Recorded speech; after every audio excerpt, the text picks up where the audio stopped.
When it comes to buying games, I do my shopping the same way I do it everywhere else, which is, as much of the time as I possibly can, I wait for a sale. Except for the fact that I make videos about games, in which case, obviously, I have to be on the cutting edge in terms of that. But I digress. What I'm trying to say here is there are games that I will never regret buying on day one at full price, supporting the developer, and all that. Hi folks, it's Mac, and today we are talking about 15 games I do not regret paying full price for. So first off, we have Ghost of Tsushima, and this one counts even more because I bought it twice. Once on the PS4 back in 2020, and then I got it on PC as well. And you know what? Both times I bought it for full price, both times worth it. Ghost of Tsushima is worth the praise. It's a breathless look at a fascinating period of Japanese history. Ghost of Tsushima is a spectacle and then some. While the combat is arguably the game's main draw, in practice, it's the visuals that shine more. Ghost of Tsushima is an extremely pretty game. The wind guiding you to your next objective, the flying leaves, the gently swaying trees. Yes, I will absolutely talk about a swaying tree. I am that type of thing in a game, an appreciator. Give me a gently swaying tree, put a little bit of hard work into that wind animation, you get a gold star. But even when there's not this gentle motion in the background, everything else still looks phenomenal too. It's one of the best looking games of 2020. Actually, I would say it is the best looking game of 2020. Even a game like The Last of Us Part 2, which had really high quality assets, Ghost of Tsushima I would give the edge to. Ghost of Tsushima has some frickin' color. Admittedly, the PS4 version can sometimes struggle. It really does struggle with certain stuff. But like I said, I also bought it on PC, so yeah, I think the PC version is better overall. Moving on to number 14, Nier Automata. Platinum Games' ambitious follow-up to Nier was widely praised for good reason. The developers at Platinum did an impressive job of fusing director Yoko Taro's vision of delivering something fresh and unique in a highly ambitious game world that has ultimately gone on to earn its place as a modern classic. Striking a careful balance between faithfulness to the original Nier game design and implementing a more approachable experience for new players was always going to be tricky, but the end result justified the developer's execution. Unlike most other multi-platform games available on console and PC, Nier Automata is renowned for maintaining a consistent aesthetic via its high art direction.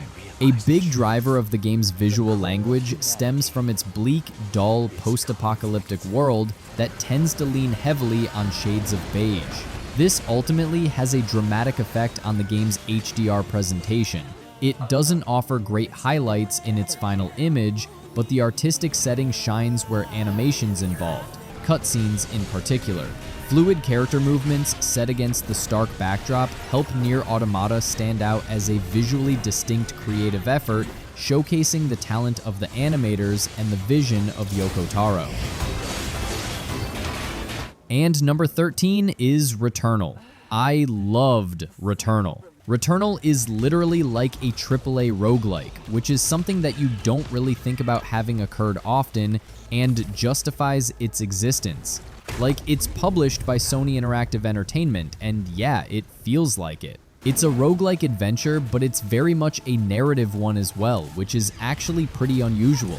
Developed by Housemarque and released in 2021 as a PS5 exclusive, Returnal sees protagonist Celine Vassos explore the alienish planet of Atropos. The game's narrative comes together in and around the tight third-person shooting action. Subtle visual animations and effects are heavy on particle work, high fidelity to the visual storytelling present throughout the game, and Returnal is definitely designed with PS5 hardware in mind, with all the modern graphical switches, bells, and whistles present, including diffuse color-coded lighting, SSR reflections, a dynamic 4K presentation, and stunning HDR.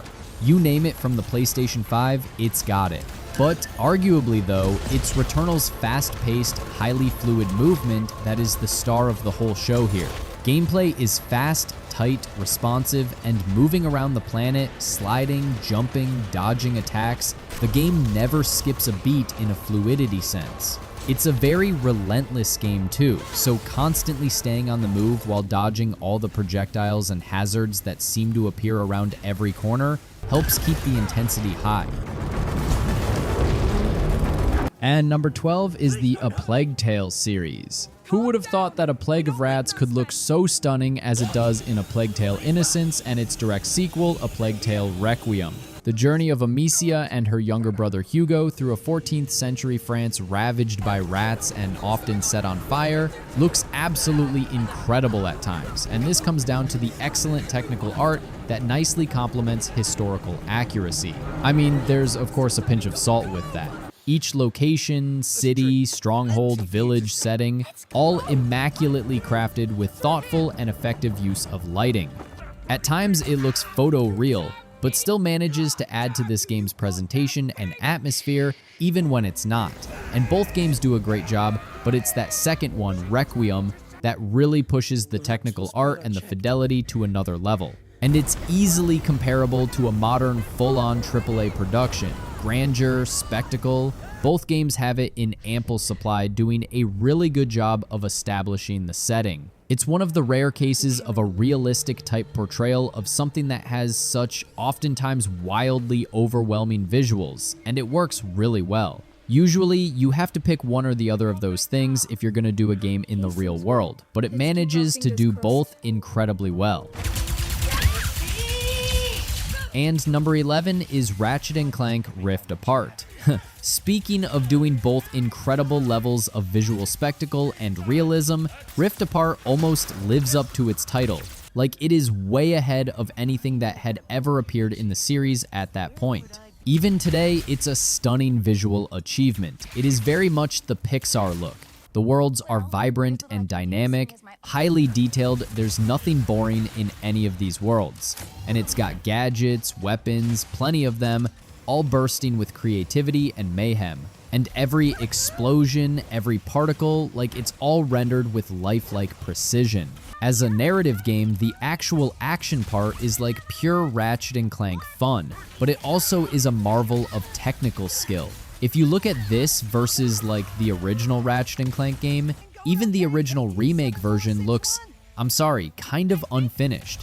This is, like I said, definitely the Pixar look. It looks like a Pixar movie, but with you controlling it, essentially. And they did a hell of a job plotting the action sequences, so it feels like something your hand is seamlessly going through. It doesn't feel awkward, it feels great. Probably play the PC version. They sort of unleashed everything for that one. Moving on to number 10. It's Devil May Cry 5. Devil May Cry 5 is a masterpiece. They really went out of their way to remind everybody exactly why the Devil May Cry series is great. Back in 2019, Capcom kind of was hitting a stride. They kind of hit a stride later on, and now they're hitting a report. They used the excellent RE engine to create this really vibrant neo-noir environment with these hyper-stylized, smooth-as-hell cutscenes. Like, everything about this game is a very deliberate, over-the-top aesthetic, and they nail it. The combat feels really good. Everything is as satisfying as the visuals are. And this is a game that is really about just bombarding your eyes with things that look really cool. And they do. But it's not without some pretty incredible artistic and technical achievement. I mean, look at the facial animations. They're rotoscoped directly from real people doing what they need to be doing for the scene. And that adds a big portion of the immersion. But it's not just that, it's everything. The gameplay sequences very clearly have a lot of attention and detail that goes into them, which is one of the reasons why the game works so incredibly well on every level. And I'm certainly glad I paid full price for it. And number 9 is Final Fantasy VII Rebirth. Now, I already said I generally tend to keep the Final Fantasy VII. But Rebirth does such an incredible job with just every facet of it that there's really no way to keep it away from the list.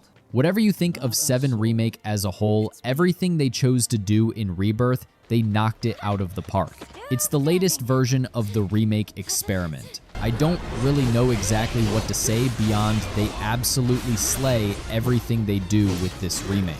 And as I'm talking about games I do not regret paying full price for, I don't have to say one word about whatever I'm ambivalent about with it. I just have to say, well, I'm glad I paid full price for it. And that's 100% the case.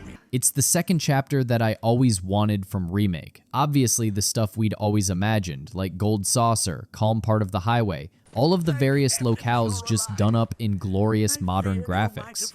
But also, the way the gameplay fascinates is a sort of retread, reimagination, but also pretty hardcore linking back to the nostalgia. I don't know, it's, like I said, is really a knockout, and I'm very happy I bought this one. Moving on to number 8, it's God of War Ragnarok. Despite the simple and pretty minimal design by comparison to the previous God of War in a lot of the levels that make up this sequel to what was essentially a soft reboot, the nuance and detail and scope of this world is very much present and it's captured beautifully.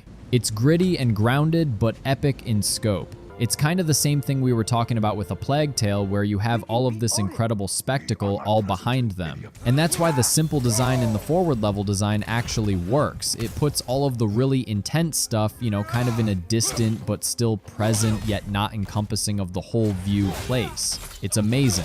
And then you put these characters in the middle of it who look very convincingly real. I'm of course talking about Kratos and Atreus. They feel like they're really in Midgard. It's an impressive thing that you kind of have to experience in action to really fully comprehend. The gameplay itself is amazing as well. I'll definitely also add the story feels like they really did push it forward even in comparison to the previous God of War, which was kind of them dipping their toes into a more mature type story. It's another exhilarating installment into God of War, and I enjoyed paying full price for that.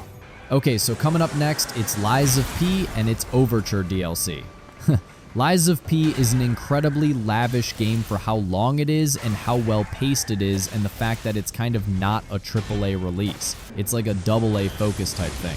Lies of P and its expansion managed us to get overwhelmingly positive across the board though, and honestly, despite the awkward name and the fact that it kind of takes fairly transparently its inspiration from other games, it's a remarkable achievement, like a pseudo survival horror action RPG that, yes, the Souls-like combat, it's very much the aesthetic of Bloodborne, but it still manages to feel relatively fresh in most regards to the way they put the whole thing together and all of the detailed and captivating environments in the sort of alternative later 1800s setting.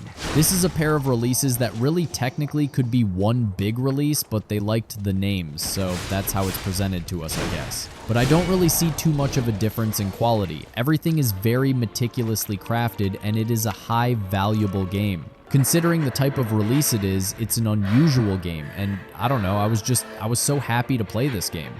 Next on the list, at number 6, we have Sekiro: Shadows Die Twice. It is like Dark Souls in a lot of ways, but it does a lot of different stuff. The counters are more the focus than the dodge, and truthfully, Sekiro's ability to chain together attacks in rapid instant succession makes the combat system even more challenging. And that's saying something, because From is known for very challenging games. Sekiro isn't just that. It's a beautifully rendered game with a really great recreation of Sengoku-era Japan. Highly detailed environments that, in my opinion, really nicely contrast with its ancestors. And it's also got like some of the coolest bosses in any game that they've made, in terms of like some of the things you've got to figure out, or sometimes just how massive they are.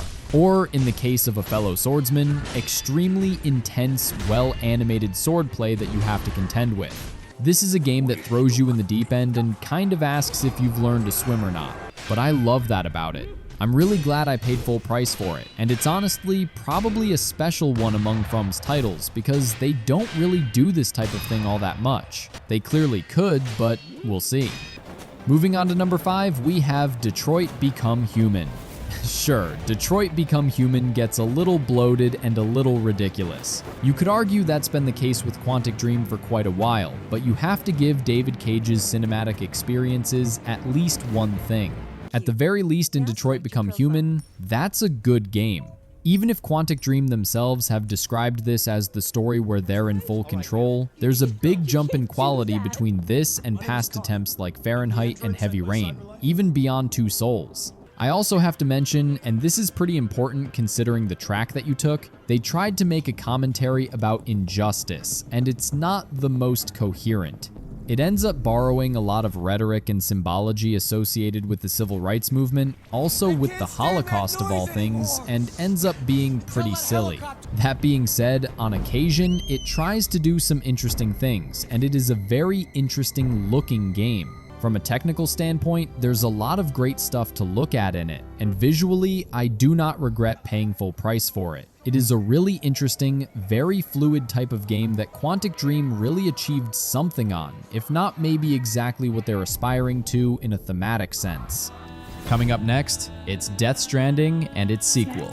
Both of these games are incredible. The world is desolate and strange, but also so beautiful and interesting, and it manages to tell such an odd story that is so consistently Kojima, but different than anything he's done before. Like, in a lot of ways, this is his masterpiece. I will say, if he can somehow top this in the future, I would be very happy about that, but I mean, this is just such a weird, standout, unique game that could only ever have Kojima written on it. And I mean, I bought both of these day one, I love them. It's also, mechanical terms, just an incredibly unique thing you have to deal with. Like, it's not a game for everyone. There's definitely some complex systems that they don't necessarily explain a lot. I mean, that's also a sort of Kojima thing. And there is even moments where the obtuseness can be immersion breaking, but like I said, you expect that if you're paying full price for this game, and I don't regret doing that. Moving on to number 3, it's Persona 5 Royal. I was almost tempted to say just Persona 5, but I mean, obviously Royal is the one that everybody wants, and it's a game that continues to go from strength to strength. Like, it manages to be extremely dynamic from beginning to end, despite being, for a lot of people, over a 100-hour game. In real time, that takes a long time to play through, obviously, but it's a very impressive game, and a lot of that is in the style. I mean, the art direction is very distinctly its own thing, and because of that, it hasn't aged badly at all. Like, it's still one of the best looking JRPGs, and it doesn't really have like realistic graphics. It's got a sort of anime soundish look, but it's a very specific style that I think just translates really well. It's a really richly detailed world even with all of that, which is important because there's a lot of downtime in the game. There's a lot of time where you're not fighting, you're not doing anything but sitting there and looking at things. So they made it really interesting to look at, which is definitely a good thing because staring at your watch isn't really an option. Anyways, Persona 5 Royal is a great buy at full price. Moving on to number 2, it's Hollow Knight Silksong. As you can see, most of the games I listed here have mid to big budgets to develop. So I think I have to include some game that is developed by an already well-known studio, but still doesn't have the budget that most of the games I already talked about have. Hollow Knight Silksong is a brand new game, and we can't deny the fact that it's really a massive success since its official release. I mean, we can argue that its predecessor is the one that should take the credit for having this huge success, but again, Silksong also proves that it's worth the wait and hype. The original Hollow Knight is considered one of the best Metroidvania titles since then, and while I bought that game when it was on sale, I am proud to say that I am one of those fans who just immediately bought Hollow Knight Silksong when it was released. And thankfully, I didn't even have buyer's remorse after playing Silksong. Anyway, if you're not familiar with this franchise, basically it's like if you enjoyed Souls games, I'm sure you'll enjoy this too. In Silksong, you will now be playing as Hornet, to which if you played the first Hollow Knight, you'll know that this is one of the bosses in the game. This game has a lot more tools, quests, and even hundreds of enemies. This, I think, is not for everyone because of its difficulty. Some enjoy this game while others don't, but personally, buying this game at full price is definitely worth it. And finally, at number 1, it's Clair Obscur Expedition 33. Just like Silksong, Expedition 33 is also a brand new game that just came out this year. And yes, as you can see, this is a well-made game. But what's interesting is that it's not a AAA game. Well, maybe somewhere between AA and AAA. This is one of the games that I can honestly say makes me fall in love with turn-based games once again. There have been a lot of turn-based games released every now and then, but almost every one of them doesn't have something unique or new that it is offering to the genre. But that's not the case with this game. This one has turn-based mechanics that incorporate real-time elements. This hybrid system allows players to react to enemy attacks in real time by parrying, dodging, and countering, while the core combat and turn order are still based on a turn-based structure. I think that's pretty new, right? As for its story, I also find it good, intriguing, and overall interesting. Combine that with its impressive graphics, all I can say is that every buck you spend on this game is really worth it. If you haven't tried this one yet, I recommend that you check it out right now. I bought this one on PC and I think it cost around $50. But if you're on a budget and want some sweet discounts, you can check some third-party distributors out there that are offering some discounts. And that's all for today. Leave us a comment, let us know what you think. If you like this video, click like. If you're not subscribed, now's a great time to do so. And as always, thank you very much for watching this video.